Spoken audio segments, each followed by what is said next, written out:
Hey guys, what's up? Just want to get on here real quick. I want to put out the vision that I had. I think it was about 3 months back, and I haven't put it out. I wasn't like feeling it to put it out, but I think I have to put it out now. Because one, it required boldness in my part, and I think that's the word that God is putting in my heart right now for people to hear is boldness. And so yeah, I'm gonna be sharing that vision with you guys right now. So I went to sleep, and then in my dream, I realized I was standing outside. I'm gonna just jump right into it real quick. I was standing outside, and oh wow, look, a raccoon just walking around. You don't see that every day. But so yeah, I was outside looking around, and I was looking at the sky, and I was amazed at how beautiful the sky was. And it was sunny outside, and bright blue skies. And I had a feeling that I was in the beginning of a dream, like a vision, like, because of how it starts. It's always like the colors are very vivid, and it just opens up like amazing. So, but anyway, as I'm staring at the sky, I'm looking in the sky, and I notice a white dove starts to take form in the sky. And I was like, wow, like that's like beautiful, and then it starts to fly towards me. And as it flies towards me, I put my right hand out to receive it, and I go like this, and it lands on my finger.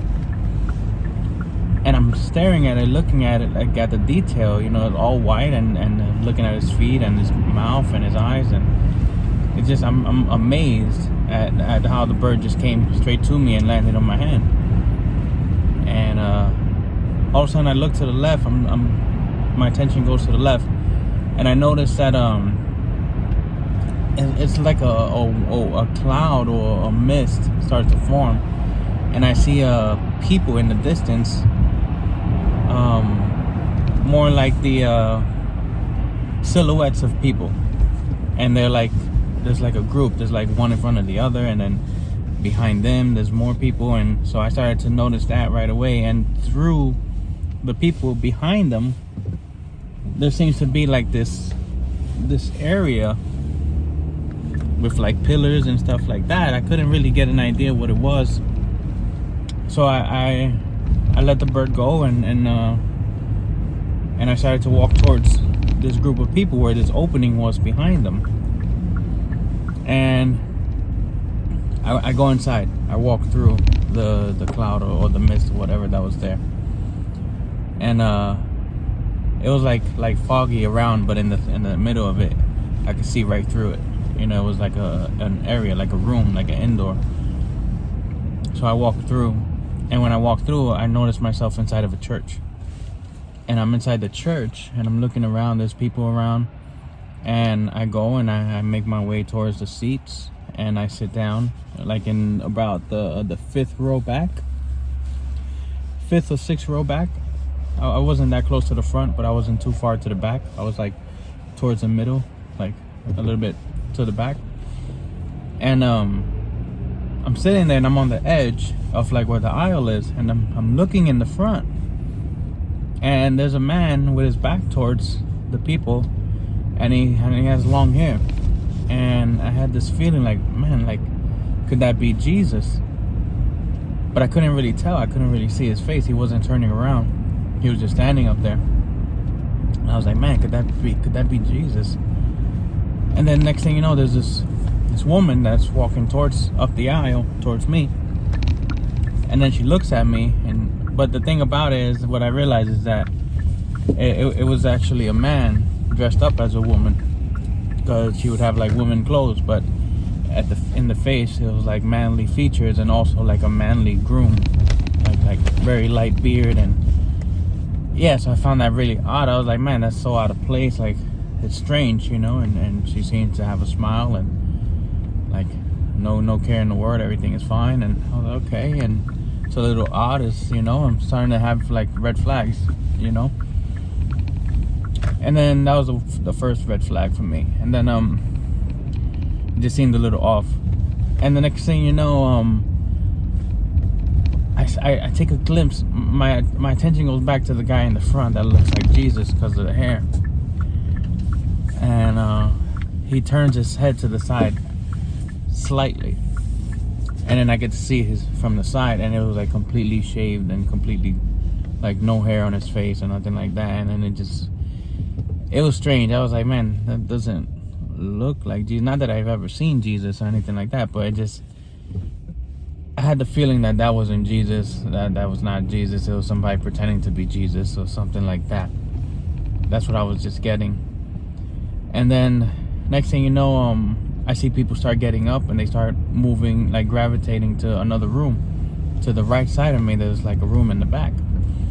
So I get up and I go with the crowd, and then I go in this room and I take a seat, and it's a very small room. There's maybe like chairs for like 7 people or 8 people. But I take a seat inside there nonetheless, and then there's people sitting down and whatever, and then there's a guy behind me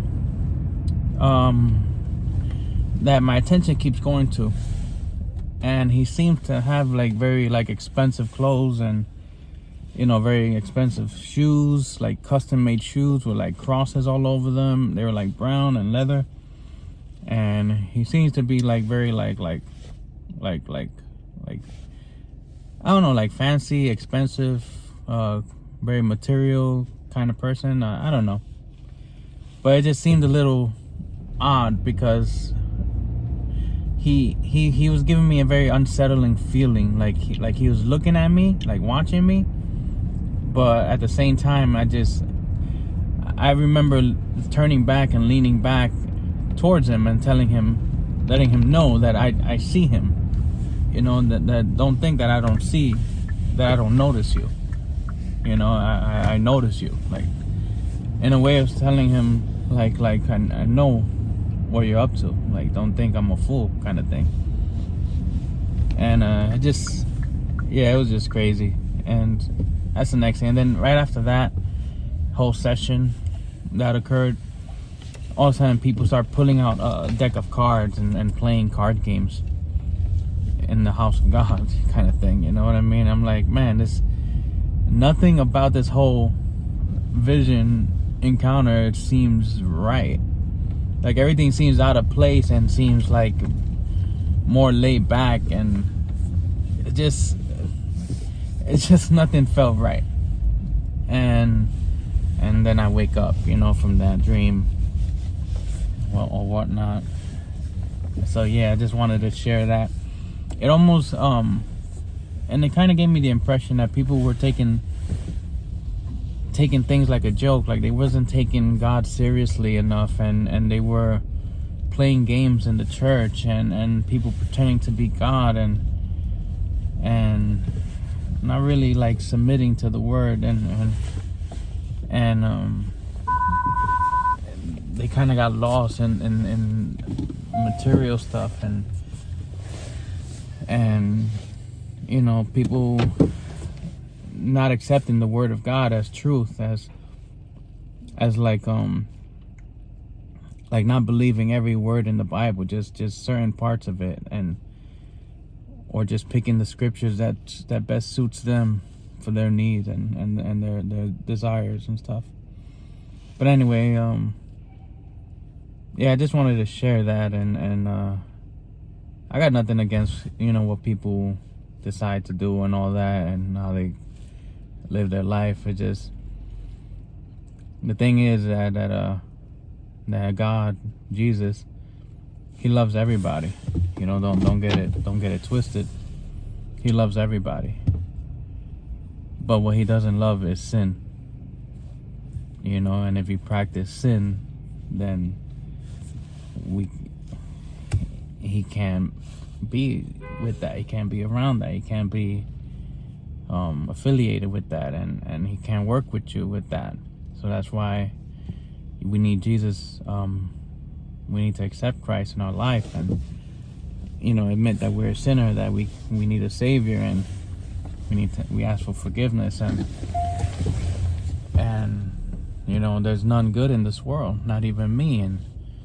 And I'm not perfect. I'm not saying that I am, you know, but that's why I need Jesus in my life, and I need to follow his commandments, and that's what he wants from us. He wants us to obey him, and he says if we truly love him, then we'll follow his commandments. We'll do what he asks. And it's not like we're doing something that's not right when he's asking us to do something. It's always for our own good, for our own benefit, and all things work to our good, you know. He's just trying to look out for us, and he's trying to save us and help us, but we're not getting it. And you know, I fail. I mess up a lot, but every day, ever since I've given my life to him, you know, I've always been asking for repentance, and I've always been like repenting and asking for forgiveness, like every night. And it's been over a year, about to be 2 years, and in August, and it's like I haven't gone a day without talking to him, without praying to him. You know what I mean? It just doesn't feel right. And but you know, like the more you follow him, the more you do right, and the more he'll like listen to you when you ask him for stuff, and he'll bless you. You know what I mean? But anyway, it was just amazing how everything happened for me. Like, I wasn't going to church, nobody was preaching to me. One day I was in my house, and I literally just came out the shower or whatever, and I just started feeling down about everything, about the fact that I haven't been able to work on my anger or fix my anger problem, and the fact that I was just such a horrible dad, and I was on drugs and doing my own thing, and I just felt like a failure, man. Like nothing I did was working. No matter what I did, I just felt like I was in a dead end, and then something just told me to pray. Like, I don't know, it could have been an angel, it could have been God himself. Like, but even if angels tell you stuff, it's because God told them, you know. But something told me to pray, and I prayed. I didn't even pray a big prayer. I just said, you know, Jesus, I believe that you're God. I believe that you died on the cross for me, and you gave your life for me, for my sins. I believe you shed your blood for me. I told him, you know, that I'm a sinner, that I need forgiveness. And I was like, the reason I never gave my life to you this whole time is because I was so busy doing my own thing and doing what I want to do.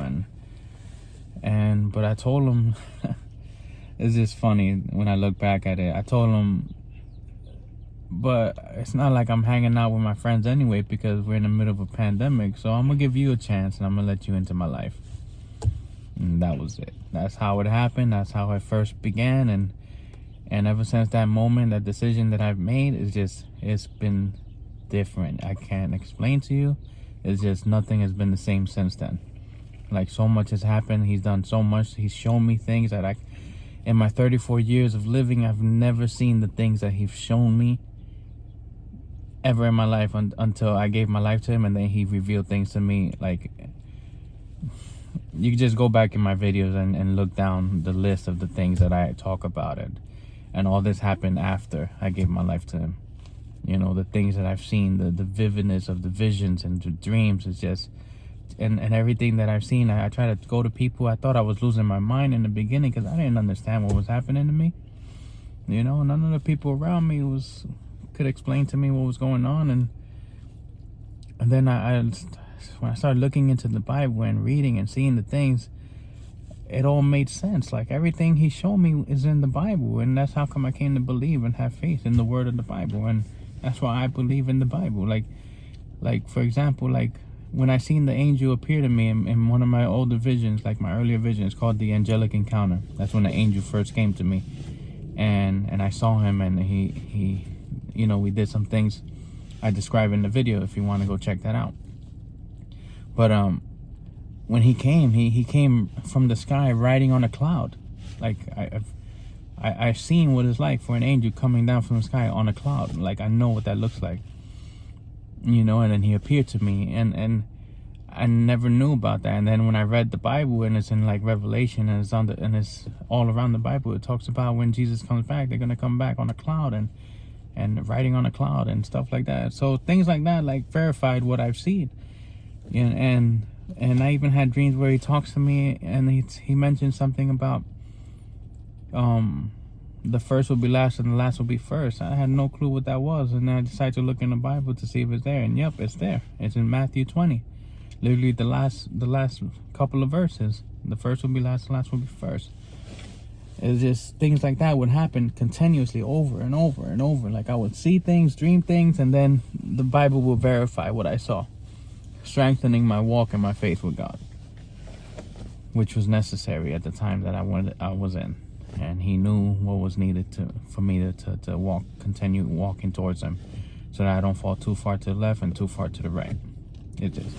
He's amazing, man. Like once you come to get to know him or be known by him, it's